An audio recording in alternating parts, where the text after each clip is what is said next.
আল্লাহ তাআলা আমাদেরকে হাজারো লাখো কোটি নিয়ামত দিয়ে আমাদেরকে সম্মানিত করছেন, আমাদেরকে দামি করছেন। দুনিয়াতে আদম আলাইহিস সালামের উম্মত থেকে শুরু করে যত নবীর উম্মত আসছে তার মধ্যে আল্লাহ রাব্বুল আলামিন আমাদেরকে সবচেয়ে দামি বানাইছেন, সবচেয়ে শ্রেষ্ঠ বানাইছেন আর সবচেয়ে বেশি নিয়ামত দান করছেন। কিন্তু হায়াতের দিক থেকেও কম দিছেন, শক্তি সামর্থ্যের দিক থেকেও কম দিছেন। জাহেরের খেলাফ, নজরের খেলাফ, মানুষের আকলের খেলাফ, শক্তিতে কম, বয়সে কম, কিন্তু আল্লাহ তাআলা সওয়াব এবং নেকির দিক থেকে অনেক বেশি দান করবেন। আল্লাহ পাক তাদের আগে জান্নাত দান করবেন।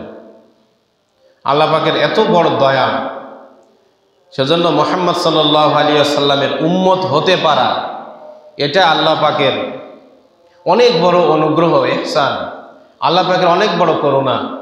আল্লাহ পাক চাইলে আমাদেরকে অন্য নবীর উম্মত বানাইতে পারতেন, অথচ আল্লাহ তাআলা আমাদেরকে দয়া করে সেই রূহের জগতের মধ্যে বাছাই করে মুহাম্মদ সাল্লাল্লাহু আলাইহি ওয়াসাল্লামের উম্মত বানাইছেন। কিছু যদি আমরা নাও করতে পারি, দুনিয়ার কোনো ধরনের যোগ্যতা অর্জন নাও করতে পারি, শুধু মুহাম্মদ সাল্লাল্লাহু আলাইহি ওয়াসাল্লামের উম্মত হিসাবে যদি মৃত্যু পর্যন্ত নিজেকে ধরে রাখতে পারি, তাহলে সমস্ত নবীদের উম্মতের আগে আল্লাহ তাআলা আমার আপনার মুহাম্মদ সাল্লাল্লাহু আলাইহি ওয়াসাল্লামের উম্মত হিসাবে আমাকে আপনাকে যে পাঠিয়েছেন, সমস্ত নবীর উম্মতের আগে আমাদেরকে জান্নাত দান করবেন। এটা চারটিখানি নিয়ামত না, এটা ভাবতে গেলে অনেক কিছু। আল্লাহ পাকের কাছে আমরা কোনো দরখাস্ত করি নাই, আল্লাহ পাকের কাছে কোনো অনুনয় বিনয় করি নাই। আল্লাহ পাক খাস করে দয়া করে আমাদেরকে সৌভাগ্য অর্জন পাইছে। এটা বিশাল বড় একটা সৌভাগ্য। আজকে বিভিন্ন নবীর উম্মতরা দুনিয়াতে চলে গেছে, সেই সকল নবীর উম্মতরে অনেকেই 1000 বছর, 1500 বছর, 2000 বছর হায়াত পাইছে। এত বছর তারা বেঁচে থাকছে, কত আমল করছে, কিন্তু তারপরেও এই নবীর উম্মত 40, 50, 60, 70 বছর হায়াত পাবে, এর মধ্যে এত নেকি অর্জন করবে যে ওই নবীর উম্মতের থেকে এদের নেকি অনেক বেশি হয়ে যাবে। সেজন্য আল্লাহ রাব্বুল আলামিন দেখতে বলছেন, তুমি বান্দা নিজেকে দেখো, আমি তোমাকে কত নিয়ামত দিয়ে আমি তোমাকে ভূষিত করেছি, কত অনুগ্রহ তোমার উপরে দান করেছি। কিন্তু আজকে আমরা নিজেরা নিজেদের দিকে তাকাই না, নিজেদের দিকে তাকাই না, সেজন্য বুঝতে পারি না যে আল্লাহ পাক আমাদেরকে কত কিছু দান করেছেন। যদি নিজেদেরকে দেখতাম, নিজেদেরকে নিয়ে একটু ভাবতাম, কারণ আল্লাহ পাক কিন্তু আমাদেরকে চিন্তা ভাবনা করার জন্য দুনিয়াতে পাঠিয়েছেন। হ্যাঁ, আল্লাহ পাক আমাদেরকে কোথায় উলিল আলবাব বলেছেন, কোথায় উলিল আবসার বলেছেন, লিকওমি ইয়াতাফাক্কারুন বলেছেন। মানে আমরা কখন আল্লাহ বলেছেন যে এরা হলো আমার এই কোরআন, আমার মুহাম্মদ সাল্লাল্লাহু আলাইহি সাল্লামের উপরে যে শরীয়ত, যে নিদর্শন পাঠিয়েছি, এটা বলে যে যারা জ্ঞানী, যারা চিন্তা ভাবনা করে, যারা এইসব বিষয় নিয়ে ভাবে, তাদের জন্য এর মধ্যে অনেক বড় শিক্ষা রয়ে গেছে, অনেক বড় শিক্ষা রয়ে গেছে। কোরআন হলো চিন্তা গবেষণার কিতাব। চিন্তা গবেষণা করবে মানুষ, তখন দেখবে। আল্লাহ পাক চ্যালেঞ্জ করেছেন, বান্দা যদি নিজেকে দেখে সে সেজদা দিতে বাধ্য হবে। নিজেকে যদি একটু দেখে যে আল্লাহ পাক কত দয়া মায়া করে আমাকে সৃষ্টি করেছেন, তাহলে সে কি হবে? আল্লাহর কাছে অবনত হতে সে বাধ্য হবে। সে নিজেই বুঝতে পারবে আমি কেন আল্লাহর ইবাদত করব না, আমি কেন আল্লাহর ইবাদত করব না, যে আল্লাহ তাআলা আমাদেরকে এত কিছু দান করছেন। হ্যাঁ, আল্লাহ নিজেই বলতেছেন, মা গররাকা বিরব্বিকাল কারীম, আমার মতো দয়ালু মাবুদ, আমার মতো দয়ালু মাবুদ থেকে কে তোমাকে দূরে সরাইতেছে? পৃথিবীতে কোন শক্তি আছে, কোন দাতা আছে যে আল্লাহ তাআলার থেকে বেশি দেনেওয়ালা, আল্লাহর থেকে বেশি মহব্বত করনেওয়ালা, দেখেন দুনিয়াতে সামান্য থেকে সামান্য কিছু হলে একজন আরেকজনের উপরে রাগ করে, একজন আরেকজনের উপরে শত্রুতা পোষণ করে, হিংসা করে। আমরা আল্লাহ পাকের এত নাফরমানি করে যাচ্ছি, তা আল্লাহ পাক আমাদেরকে কি কখনো দূরে সরায় দিয়েছে? আল্লাহ পাক আমাদেরকে দূরে সরায় দেয়নি। বরং গুনাহগার থেকে গুনাহগার মানুষ পাপ পাপ করতে করতে পাহাড় করে ফেলেছে। ওই ব্যক্তিও যদি তওবা করে, ওই ব্যক্তিও যদি একটা বারের জন্য লজ্জিত হয়, তা আল্লাহ পাক সে গুনাহকে মাফ করে দেয়। আল্লাহ জানায় দিয়েছে যে আমি দিনের গুনাহ রাতের আগে মাফ করে দেই, আমি কারোর পরোয়া করি না। আমি রাতের গুনাহ দিনের আগে মাফ করে দেই, কারোর পরোয়া করি না। আল্লাহ জানায় দিয়েছে, হে মুহাম্মদ সাল্লাল্লাহু আলাইহি সাল্লাম, আপনি আপনার উম্মতকে জানায় দেন, গোপনে যদি তোমার কোনো গুনাহ হয়ে থাকে সেটা তুমি প্রকাশ করিও না।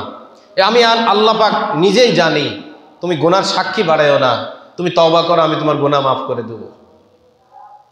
আমরা অনেকে আছি না, যদি গোপনে কোনো গুনাহ হয়ে যায়, ভুল ত্রুটি হয়ে যায়, অনেক সময় দেখা যায় যে পরে গল্পের মাধ্যমে আরেকজনকে জানায় দিই। আবার যেই গুনাহ আমি 5 বছর আগে করছি, 10 বছর আগে করছি, যেই গুনার কেউ সাক্ষী নাই, আমি গল্পে গল্পে মানুষের সামনে জানায় দিই। কিন্তু আল্লাহ পাক কত দয়াশীল।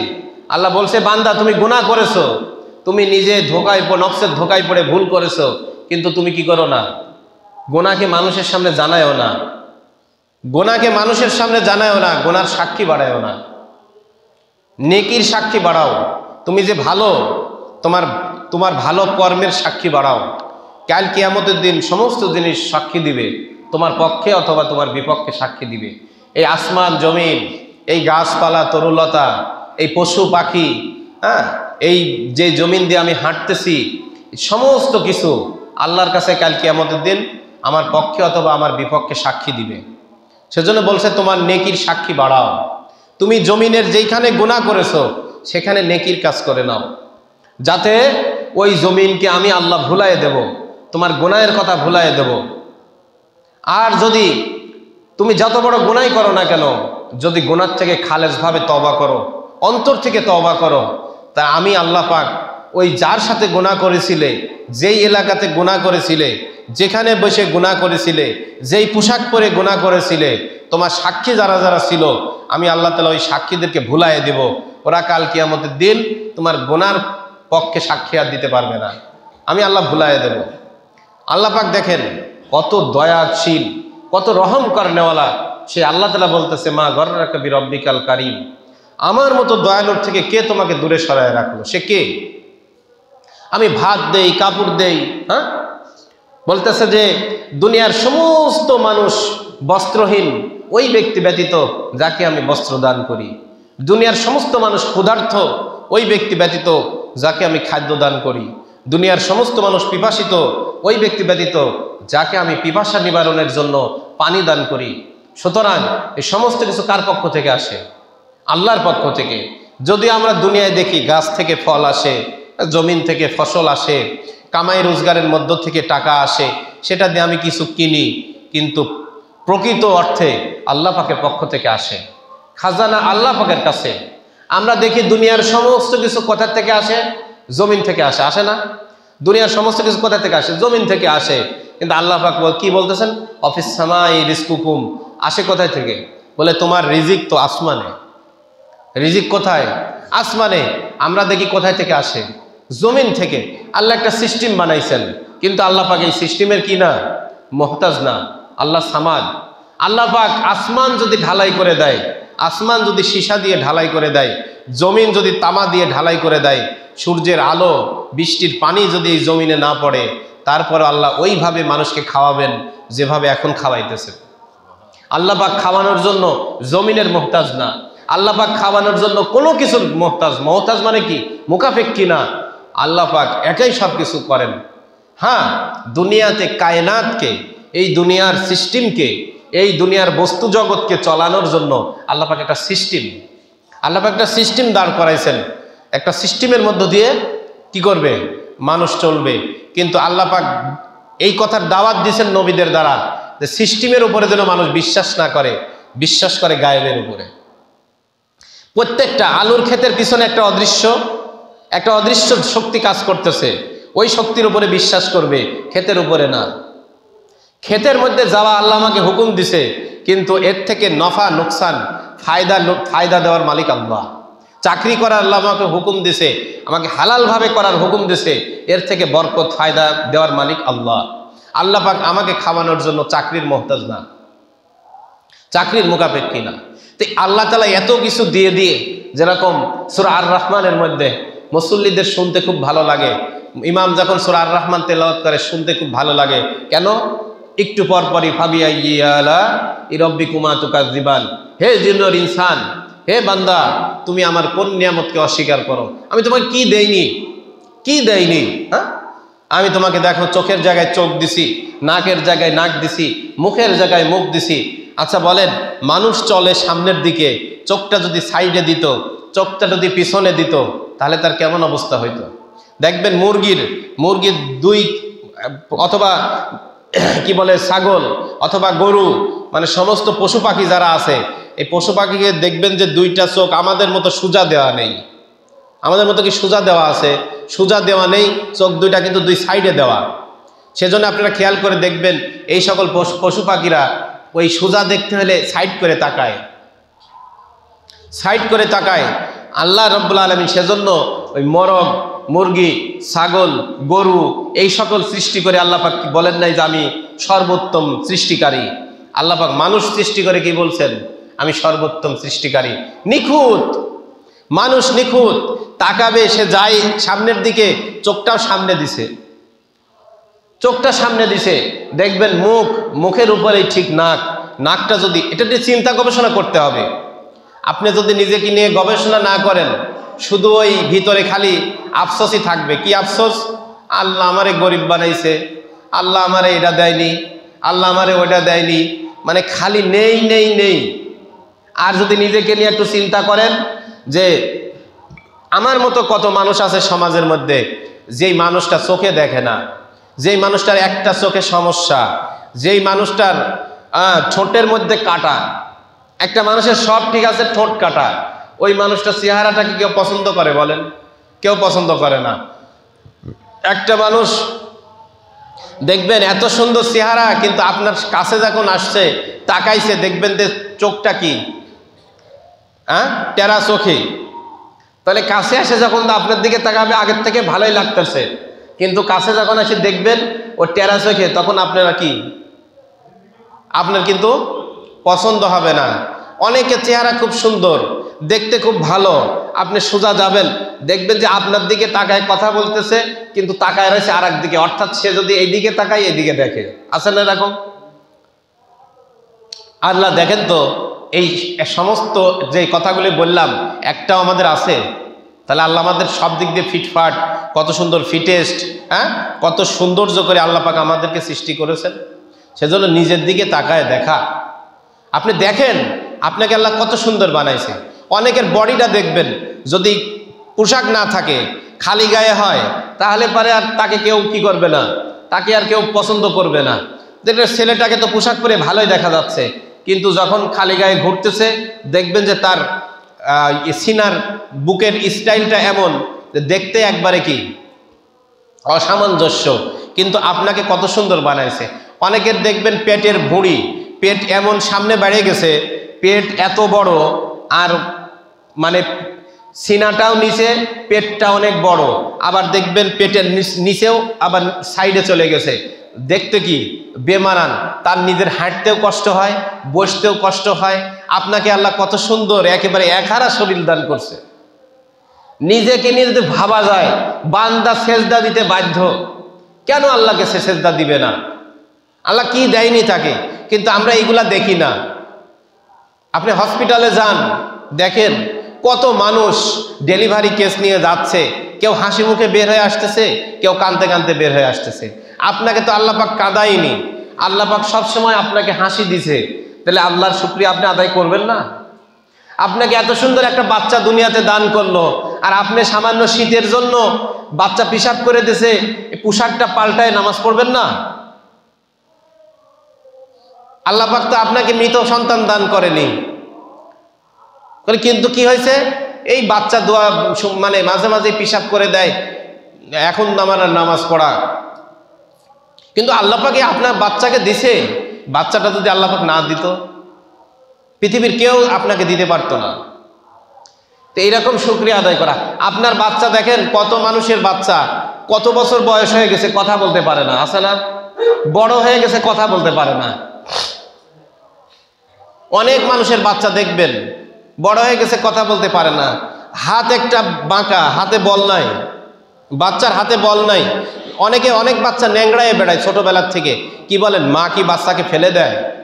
মা বাচ্চাকে ফেলে দেয় না, কিন্তু মা কিন্তু মাঝে মাঝে কান্না করে, আল্লাহ তুমি আমার বরাতে এমন এক সন্তান দিছো যে বাচ্চা মা বলে ডাকতে পারে না, বাপ বলে ডাকতে পারে না।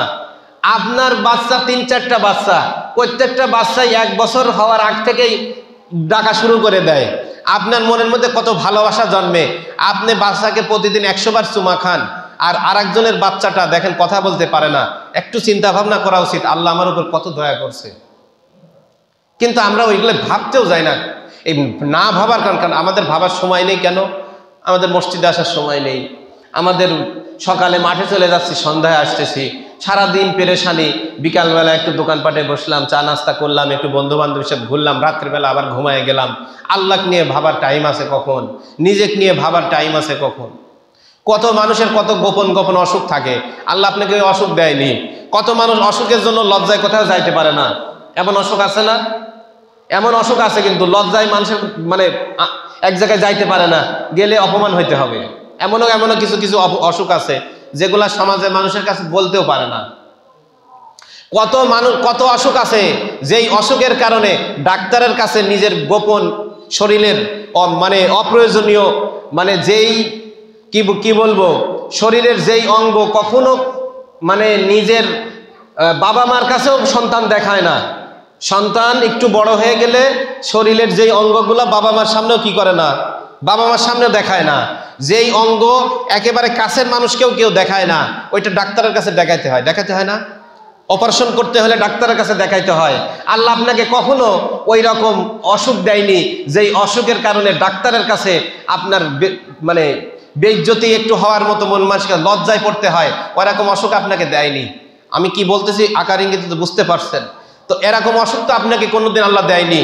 এইরকম ভাবে যদি আপনি খুঁজতে থাকেন, আল্লাহ আপনাকে কি কত ভালোবাসছে চিন্তা করে দেখেন। আল্লাহ আপনাকে কত ভালোবাসছে চিন্তা করে দেখেন। আর তারপরেও আরেকটা সাইড আছে, আপনার যে একটা সন্তান মারা গেছে, 2টা সন্তান মারা গেছে, কেন মারা গেছে কিয়ামতের দিন বুঝতে পারবেন। অনেক ব্যক্তির সন্তান মারা যায়, সন্তান এই জন্য মারা যায়, এই সন্তান বেঁচে থাকলে বাবা মার অনেক কষ্ট হবে, বাবা মার মান সম্মান নষ্ট হবে। সেজন্য আল্লাহ পাক ছোটবেলাতে নিয়ে গেছেন। আমাদের মনে মানে না, সেজন্য আল্লাহ রসুল আবার বলছেন, যার বাচ্চা মারা যায় সে যদি ধৈর্য ধারণ করে তাকে পরকালে জান্নাত দেওয়া হবে, অনেক বড় বড় সওয়াব দেওয়া হবে। এই জন্য আবার বলছে যাতে মানুষ কি না হয়।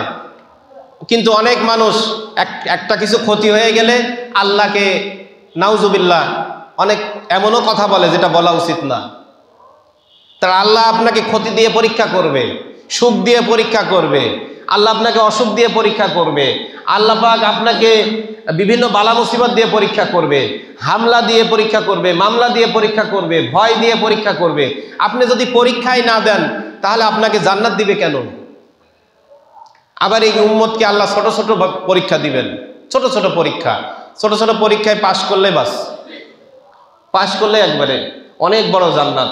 কত বড় জান্নাত? বলে বান্দা মনে যা চাবে তাই দেওয়া হবে। আজকে বর্তমান দুনিয়ায় সবচেয়ে বেশি ধনী মানুষ, সে মনে যা চায় তা খেতে পারে না।